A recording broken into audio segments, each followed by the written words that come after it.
down.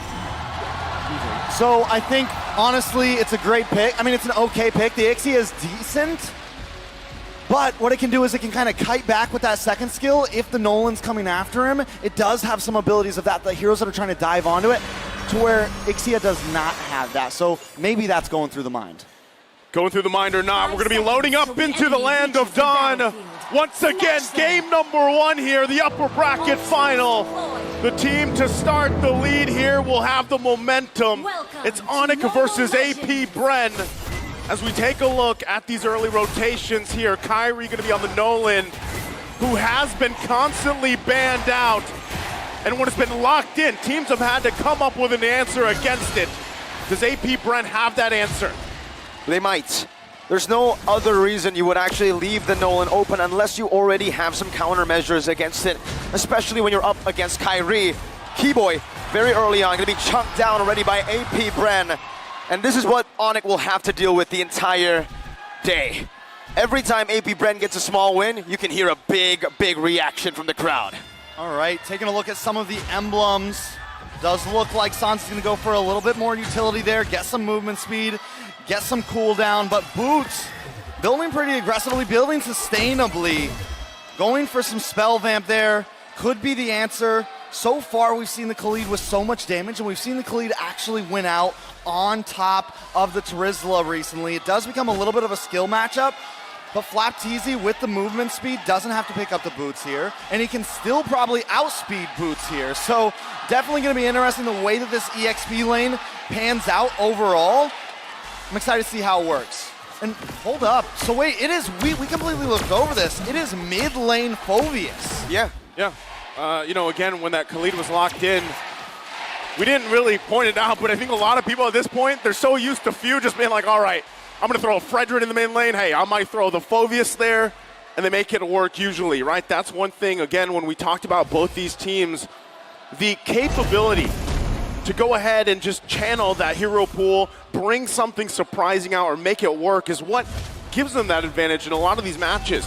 And again, considering this is what APBREN loves to do. Go ahead and focus on these objectives. Penalty zone onto the back view. Now Demonic Force ready. Flapteezy picks up the first turtle. Oh! Raging Sandstorm from Flapteezy as well to claim first blood and a double kill to start things off in game number 1. So before the point that I'm about to give was already shown, having the Phoveus in the mid lane, especially against the Nolan, overall just feels like such a smarter choice than putting it into the XP, because you get to just follow the Nolan around. You get to always be there in these team fights. You get to rotate. So I think it is such a smart maneuver to stick this on to Few. Sometimes it's more of a, oh, we just have to put it there. But I think honestly, this was the plan from the start. Interesting fact here as well. Guinevere and Matilda combination. It's been picked 6 times, but the win rate for M5 is 83%. That is a strong duo, if you will, between the heroes, right? The way they interact. Look at this already, the aggression from Ogwyn. I mean, it's essentially a guaranteed knock-up for the Guinevere. You hit the Circling Eagle, Guinevere just travels around with you. Let's say you knock 2 up. All Guinevere has to do is pop the Violent Requiem, and you don't even have to land your Spatial Migration or anything like that. So definitely works out well. And then all of it just pairs so well. The whole mid-net lane of APBREN just complements each other perfectly right now. Again, that's one of the strengths there as well. Having the Nolan, you have the Fracture, it can help you get out of some of those landing spatial migrations, but still the pressure. Whoa! Requiem into the Spatial Migration, into the Demonic Force! That's an implosion by Keyboy, a flicker to the wall. A Demonic Force again for the side of APBREN to find a kill. Sans not gonna be caught in another Spatial Migration. They're styling on ONIC in the 4th minute of the game, stealing the purple buff away. Not only are they styling, but this is the APBREN you do not see all the time. Normally they take it slow. Normally they strangle them, but right now they are slamming into ONIC at full force. The 2.3K lead they've garnered themselves now, the second turtle here. ONIC though, despite all that, still want to go ahead and focus on this, but APBREN making their way for the fight. Risky move, Flapteezy poking Boots down right now as Ogwyn flies by Keyboy. Knocks him out with the Circling Eagle. Sans is looking for an angle. Flapteezy on the turtle. Penalty zone coming down as well. That's going to be Kyrie who secures the turtle, but a Violent Requiem. Spatial Migration with a Raging Sandstorm knocks 2 up, and it's a 2-kill trade for the neutral objective. Was it worth it? No. Probably not. But he got the turtle. Kyrie is having to put in extra work to just get these objectives even close, but every time APBREN has an answer. APBREN is everywhere right now, all at once. And like I said before, you don't see him play like this very often, but I think that was part of the plan. Let's catch ONIC off guard. Let's come in like no other team is going up against ONIC. Like most teams come into the game a little bit worried. They want to take it slow. But APBREN knows their strong points. They know they have the ability to bully any team in the bracket. And ONIC, for the first time in a while, is feeling that pressure. Again, as they put the pressure in the jungle.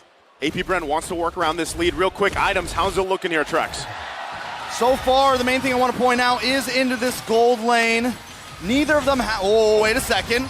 Another penalty zone into an implosion right now. Comboed in together with a guiding wind. They're able to get out, but the Violent Requiem once again comes down to turn things around. Getting one final shot to the force. Kyrie dashing away, but Hugh is inevitable. Sans getting gunned down by Sheriff Marco. 3-0. 9-0 at 6 minutes in. What is going on? The Hive is buzzing, and ONIC is having trouble keeping up. Back to the items now. Kyle Teasy is on fire, 4,300 gold. He's got almost a full 2K gold leader, a 1.5K gold lead over Kyrie right now. Kyrie has only gotten in the Hunter Strike.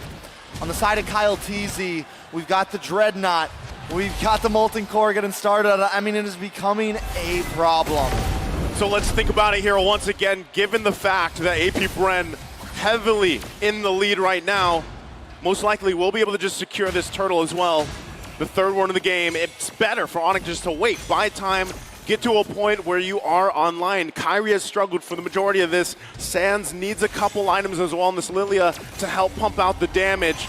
And with that, the next turtle's taken here for APBREN, and they go right for the purple buff, but Kyrie does not get it this time. Kyle Teasy. He's feeling a CW now. In that goal, gonna be dove on. He doesn't even need Kyle Teasy to jump on him. It's Trooper Marco who gets him down with the quick draw. Yeehaw. Yeehaw, partner. And he just locked in the Berserker's Fury for Super Marco. He's gonna be unloading. He hasn't even come into the equation yet. ONIC, on the other hand, oh, wait a second. Here we go again. Spatial Migration of the Violent Requiem into the Raging Sandstorm. The Wombo combo once again under the tier 1 to catch Keyboy for the 4th time in this game. 11-0. APBREN are slaughtering ONIC. And Flap Teasy just got in the Blade of Despair as well. A lot of time he won't build that up front, but when you have this much of a lead, you are just gonna hammer that item in. And now that is gonna put them even more ahead. That double combo that they've been landing every time, the Violent Requiem onto 1 or 2 members, Flap Teasy comes in with the Raging Sandstorm. How does ONIC even compete with that? Using Keyboy right now on the Tigreal, I'm wondering whether that was a good pick. I was wondering if they should go for something a bit more supportive. They went for the aggressive Tigreal, but the thing is how can Keyboy catch any of them? The movement is everywhere, from the Spatial Migration, the Guiding Wind, all of the above. It just seems like a very tough game for ONIC. Tough game as well for Kyrie as in terms of the jungle, resources go. Flap Teasy though, look at the damage, but Boots gonna fight back. Okay, both ultimates used. Once again, Kyle. Spatial Migration, the Fracture grants Kyrie is from everything else. Ogwen's perfect circling eagle into Kyle Teasy's Requiem. Again, difficult game here for Kyrie and everyone for ONIC. The layering of ultimates is just on point from APBREN right now. Lord gonna be up, and they have all control right now in this game in the 9th minute, as this first Lord will go to APBREN undecisively. APBREN, 8.8 gold lead. They're at the average, bro.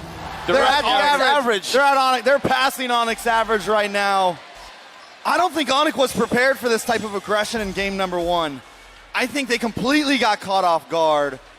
ONIC right now in complete shambles of game one. Look at that. I know it's a long series. Look at that. But Kyle Teasy feels good. Kyle Teasy's feeling good, as he should. Alongside, once again, the 10,000 gold lead now. We have to say that we have seen things turn around before, given 10,000 gold leads, but at this point, it just looks like ONIC doesn't have the potential to find the setups they're looking for, even with a Tigreal combo. The Wombo combo is not there for them because the damage is just not online yet. Even CW, it's taken him so long at this point to get to where he needs to be on the Bruno. But now they have to deal with the Lord topside and APBREN knocking on the base of ONIC as they approach into it. Looking for the siege with the first Lord of the game up top. Boots holding it down right now, but the Circling Eagle does come through from the side of Ogwen. Knocks Boots up just a bit. Kyle Teasy pushing some damage as well. Kyrie with a fracture. Not with the fracture, just with the passive alone. Takes the Lord down. Still value for APBREN, but Keyboy spot out. Flap Teasy with a few slashes. Oh, a good shove back for the rest of the team, but that's a flicker burnt out by Keyboy, and that's even more value for the Bees. A good play by Keyboy there. The average roamer may have panicked, hit the implosion. He knew, I just got to get out of here. If I hit the implosion and try to force my team out when we're at a 10K gold deficit against APBREN, it's just not a smart play. Taking a look at the items, right now Super Marco getting decked out. Looks like he's going to be working into the BOD next. Once he gets out, then it's a lot of trouble. That's a dive all the way. Kyle Teasy able to knock up one. Ogwen doing a little bit of that capitalization, but ONIC were still able to fend off of this defense. APBREN falling back, playing it disciplined. They are calm. 12-0, 10,000 gold lead. That's big bounties on the board if they lose their lives. Yeah, they gotta keep it together, right? Take the discipline route. Now, the one thing, too, that has been pointed about APBREN in M5 specifically is the chance that sometimes they do let these leads kind of slip out of hand a little bit, right? But for the most part, they're able to keep things under control. Now, this time, ONIC looking to punish a mistake from APBREN. Where could that mistake be when constantly it's APBREN on the aggressor? We do have to say, if there's any team that could come back onto APBREN from a 10K gold deficit, if I had to choose one, I would definitely say ONIC. They do have some scaling efforts here with the Lilia. We know how much damage Sans can do or Lilia can do if this game creeps on. Same thing with the Bruno. They have set potential with Keyboy. But that is a long road ahead. They're going to have to defend this now. They do have Kyrie. If Kyrie can go for some sort of, magic Lord steal, which we've seen him do before, it can buy time, but he has to do that on a solo mission, and that is a solo death mission at that, but it would be worth it. As long as the other 4 members stay up, if he goes down for a Lord steal, it could be fair. Okay, given the fact that this is going to be another Lord here for APBREN, uncontested, no entry points, no angles for ONIC to go, but itemization-wise, they're getting to the point, right? 13 minutes in, they were quite behind. They're still far behind, but they're picking up some key items that could help them in the team fight. 2 Malefic Roars now for them, the Divine Glaive as well for Sans. That's going to be something he needs as well to help with the team fight. But again, when you're dealing with nearly what's across from you economy-wise, item-wise, it's going to be tough to turn these fights around. So they have a little bit longer. Lord going up on the top side. You look at the gold lead between the gold lane, jungle, and mid, you're like, okay, it's not that bad. And then you see a 4,000 gold lead between the XP laners. Flap Teasy said in the interview, he's going to sweep ONIC, and right now, he's feeling that confidence. To really put it into perspective, it takes about 62K gold to have everybody maxed out. ONIC is halfway there, and we're 14 minutes in. And the Lord just came crashing down, taking 1 turret down. Sans going to be engaged on a good black shoes. And that's a spatial migration in the Violet Requiem. Baited out from APBREN. Kyrie dealing some damage with the help of CW to clear out that enhanced Lord in the 14th minute of the game. Looking to defend in the mid lane. Raging Sandstorm coming down. CW still able to dash away. Penalty zone onto Flap Teasy. Kyrie jumps through the fracture as well, but spatial migration dodged away from Keyboy. Two back, no implosion just yet. He already used it initially, and it's not enough CC to lock any of the APBREN members down. Hey, that held it together. ONIC stays in the game a little bit longer. The way that they juggled that as well, back and forth, didn't lose a single member, honestly, is a miracle in a sense. ONIC able to kind of juggle all of that damage, use the skills correctly, and nobody went down. And this is at a 12,000 gold. Oh! Big shove over Raging Sandstorm, though. Not going to be able to catch anyone. Boots in the back line, finds the penalty zone. Oh! 4 members, almost turning it around, bring it back. Super Marco, grenade bombardment to poke them down. One more shot might take CW out, and he dashes out of it, slides out of the range. Still, APBREN, you're seeing it happen, right? The further the game goes, they gotta respect this damage now from ONIC a little bit more, right? We talked about the key items being picked up, the Malefic Roars, the Divine Glaives, allowing some of this penetration to go through now. It's happening here, but still, there's quite a disparity amongst the lanes here, the roles. All right, so taking a look back at these items, CW still trying to bide a bit of time, but he's got the Malefic Roar in now. So he's got 3 items in. He's able to actually punch a nice bit of damage. We saw how fast he can melt down the Lord. Honestly, at this point, APBREN was testing the waters in a sense of, can we end the game without a Lord here? Can we do something huge here? No. I don't think they can at all. They're definitely going to need the Lord Machines. They need to wait a little bit. They can't try to force this. If they do and they get caught in that bottleneck, ONIC could catch them off guard. The 12,000 gold lead ahead right now, but Super Marco, again, he went for the Great Dragon Spear here as his final item, I believe. Yep. Yeah, and so no win in nature, right? That does give an opportunity to ONIC to maybe look for a dive, a flank towards Super Marco, but for CW, he actually is building towards that win in nature. Yeah, that could change the course of some of these fights. He also just picks up the DHS. Can have that available. Keyboy, though. Caught in the circling eagle, into the Vile Requiem, into the space of migration, and it gets melted down, taken out. That's an unstoppable record for Flapteezy. APBREN pushing their lead even further, catching ONIC once again, and picking up, this time still, an enhanced Lord. Becoming a little bit of a problem here. ONIC still on the back foot, and I'm talking waves coming in from every angle. If they can pull off another defense, they've got 17 seconds until Keyboy is back up. He was very important in defense. Oh! Black Shoes barely in time. Flapteezy able to flicker out with a big sand guard as well, but a demonic force comes down onto the base. APBREN have dealt with 2 base. CW's low, very low, forced back, still not dead though. Keyboy respawning back in time, but APBREN will have an enhanced Lord up top, marching down. You know, there's something really important we got to point out here. ONIC is still yet to get a singular kill. Yeah. Kyrie has not found anybody. What is going on right now? Lord encroaching in. This is a big one. APBREN looking for an opening to get an initiation fuel. Getting the shield with a photo as well from the side of Ogwin with a guiding wind. Now Flapteezy to be poked down by Sans with the Gloom's View. Caught off guard. Has the Winter Truncheon, has the guiding wind. Gets out. 3 base turrets and APBREN decide we're out of here. They're out of here, and ONIC still looking for a kill on the board, and even a turret. They have no space to work around with right now, but one thing's for sure, they're fighting. Their base is fully exposed, but the damage is getting there. Once again, they're working towards it. Kyrie onto his next item as well. But again, how many times can you let that happen? How many times can you defend against that Lord pushing in now that your base is fully exposed here? The gold lead has bloomed to nearly 16,000 now for APBREN. Flapteezy still having that immortality, will be fine. But once again, it's kind of the waiting game, right? They're going to wait nearly the 1 minute for the Lord unless they can get a pick off. So it took about 5 minutes for them to move from 30K gold to 44. So for them to get to that point where the gold doesn't matter anymore, we're talking about at least another 5 or 6 minutes. Can ONIC last that time to where then it just comes down to plays? Then it just comes down to the movements on the map. Circling Eagle coming down onto Keyboy, knocks 2 up. It's Kyrie and Boots right now, and they're looking for a re-engage. That's Flapteezy, who's able to steal away the orange buff from ONIC. A retribution used up, but it's going to be back on time for that Lord. Let's go ahead and think about the possibility here of, is there a chance that ONIC can actually get in position to possibly steal a Lord at this point, right? This is, Black Shoes baited out. Flapteezy taken low though.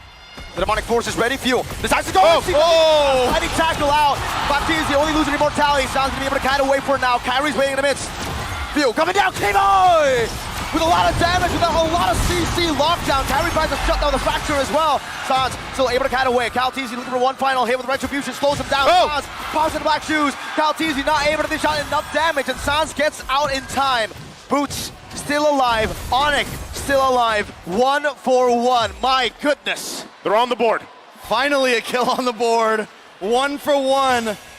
But honestly, that is a win for ONIC. A trade at this much of a deficit. 10K more gold is what ONIC needs here. But you asked if they could go for the Lord. I think at this point, it is definitely possible because APBREN has hit their peak in power at this point. ONIC is only going to continue to go up as they get more items in. Everybody's essentially decked out on the side of Bren, and we're already seeing ONIC start to contest. CW is back. Flapteezy now. Only now is he starting to march into that Lord Pit. Keyboy's trying to reset it the best he can. Topside wave still coming down onto ONIC's base. They need to be able to do that housekeeping. They're going to have to deal with these waves. Meanwhile, APBREN going to keep the Lord less than half health for now. They're going to send CW back to deal with it. Flapteezy also putting the pressure. ONIC's going to run back.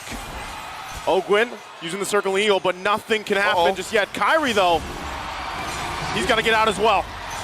But the Lord, 20 minutes in, CW had to move up top. They had to send him down. Not a whole lot they could do there. Maybe switch over to Boots, but they want that engage. They want to try to give Kyrie enough space, and I get the idea, right? CW, yes, he's their damage dealer, but I don't think they were going for a team wipeout or anything. They're going, let's buy time. Let's get a moment where we can CC everybody and Kyrie can steal the Lord. That was denied. Taking a look at the items, everybody on the side of APBREN is decked. Can ONIC defend this, Mirko? Not too sure about this, man. I mean, 13,000 gold lead for APBREN, but like you said, the later the game goes, ONIC will make that gold lead irrelevant. Kyrie's dealing some damage. They're actually holding out the waves. Yeah, with that too, Super Marco is going to pick up the win to nature for this fight. It comes down to this Lord push as both teams poke back and forth. Winter Truncheon already used up by few. He swapped into Immortality right now. CW to be brought back to the team right now is a Raging Sandstorm. Will be housed away from by Kyrie. CW pops into the nature, able to shot some damage. Kill. The base is wide open, but it's going to be cleared out. Sans in the back, doing some damage. Immortality's falling left and right. APBREN losing members. Now teasing with the patient vibration. Face an implosion, and just like that, the Sky Kings descend from the skies back to the Philippines. I've got chills right now. What is going on, ONIC? At 22 minutes, making the comeback. Are they going to be able to run this down mid? I said let's dream earlier. What just happened? Taking a look at the instant replay presented by Kadia. It just unfolds here. Masterclass. Keyboy finds the implosion of a lifetime. Keyboy, that one play. Now the base is wide open. One straight push. Is it all they need? ONIC! What in the world was that? It should not have happened. It couldn't have happened. It happened. It happened here. Game one. Killless, turretless, 14K behind, and ONIC comes back and takes game one. We're talking at 15 minutes. 0 kills on the board. How? Nothing. How? It's ONIC time. Oh man. I have nothing to say. Again, when you count them out, that just happens again. Fully exposed base, everything going in favor of APBREN, and they turn it around. All they had to do was buy time. They knew their goal. They knew the assignment. They knew their objective, and that clock was ticking. I called it from around 13 minutes.